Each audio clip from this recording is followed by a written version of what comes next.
Now we're going to put everything that you've learned together so far and build your first campaign.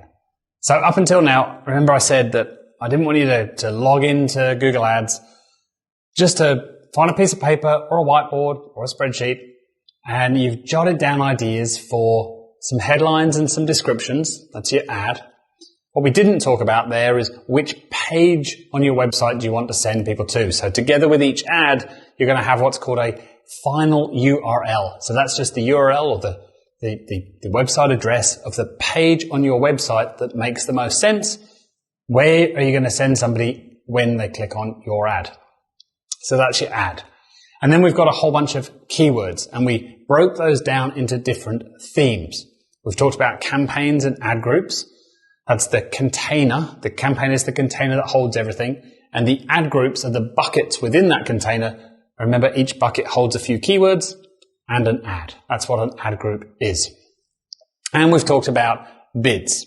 Now, what I haven't told you yet is where to put that bid. You've got two choices. You can bid at the ad group level. That's the simplest option. So each ad group has a bid attached to it. And that means that that's how much you're going to bid for all of the keywords contained in that ad group. If you want more control, you can actually attach a bid to each individual keyword. But that's just going to give you more stuff to manage. And right now, you don't need the hassle. So now we need to put all of this together. So you're going to go into Google Ads, find the Campaigns tab, click the big blue button and create a new campaign. You're going to see a whole bunch of options, but you probably want to choose the one that says leads. What's the objective that you have at this point? It's probably more leads. If you're an e-com site, pick sales. Everybody else, you're going to pick leads. And then it's going to ask you which type of campaign you want to create. Well, we're going to stick with search for now. Yes, there's shopping and display and video. We can get to those another time. But for now, we're going to pick on search. And we're going to build our first campaign. Remember, we've been through the main campaign settings. You also need to pick a campaign name, of course. And there's a bunch of other settings in there that you can pretty much ignore for now. So now you've got a shell built. You've got your first campaign built. Inside there now, we need an ad group for each department, each main area of the business. And we said probably 1 to half a dozen, maximum a dozen for now. There's all kinds of nuance and all kinds of search professionals will be throwing things at the machine watching this and going, you're an idiot, only 6 ad groups, the whole thing's going to be crap. When you're starting out, that's probably all you need. You do not need to create an ad group for every single keyword. You don't need 10,000 keywords. And you certainly don't need to create a campaign for every single keyword. I've seen that done before. It gets messy quickly. But one campaign for our non-brand keywords. Remember, we might also have a campaign for our branded keywords. So now we've got 2 search campaigns. That's all you need for now.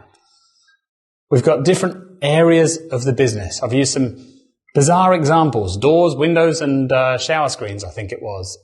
Family law, criminal law and property conveyancing.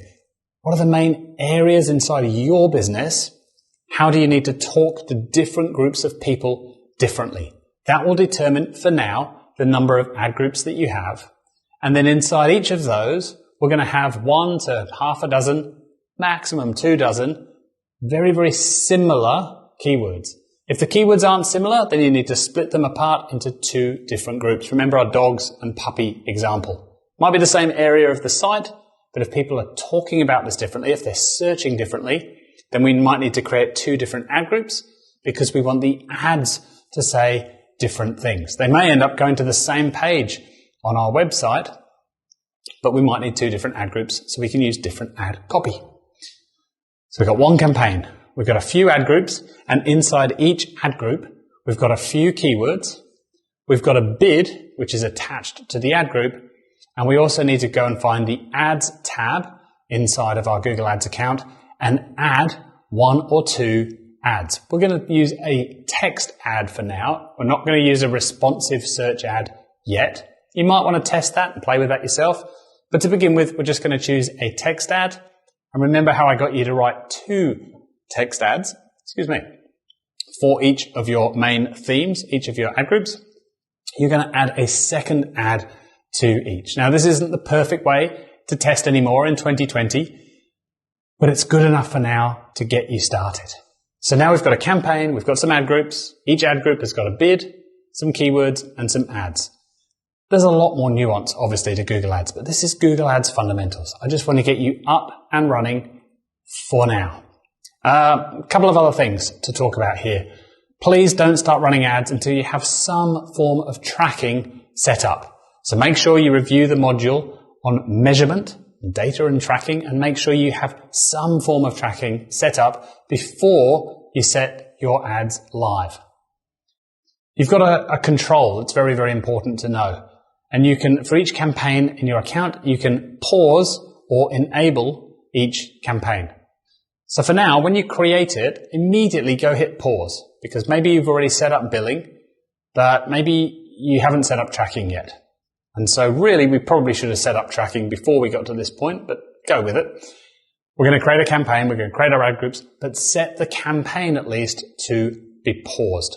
That pauses everything inside. So again, think about our hierarchy: campaign, ad groups, keywords, and ads. In order to run ads, all four of those things need to be enabled. Let's say you only had one keyword, one ad inside of an ad group. If either one of those was paused, then nothing would run. So everything, the campaign needs to be enabled, the ad group needs to be enabled, the keywords and the ads all need to be enabled for your ads to run. We need to have some tracking. We need to measure outcomes. And we need to have our billing set up. We need our credit card details in the account so Google knows how it's going to get money out of you when you start running ads. You put all of that together and you are well on your way. Well done. Congratulations. Your first campaign is up and running. It's pretty cool. Well done.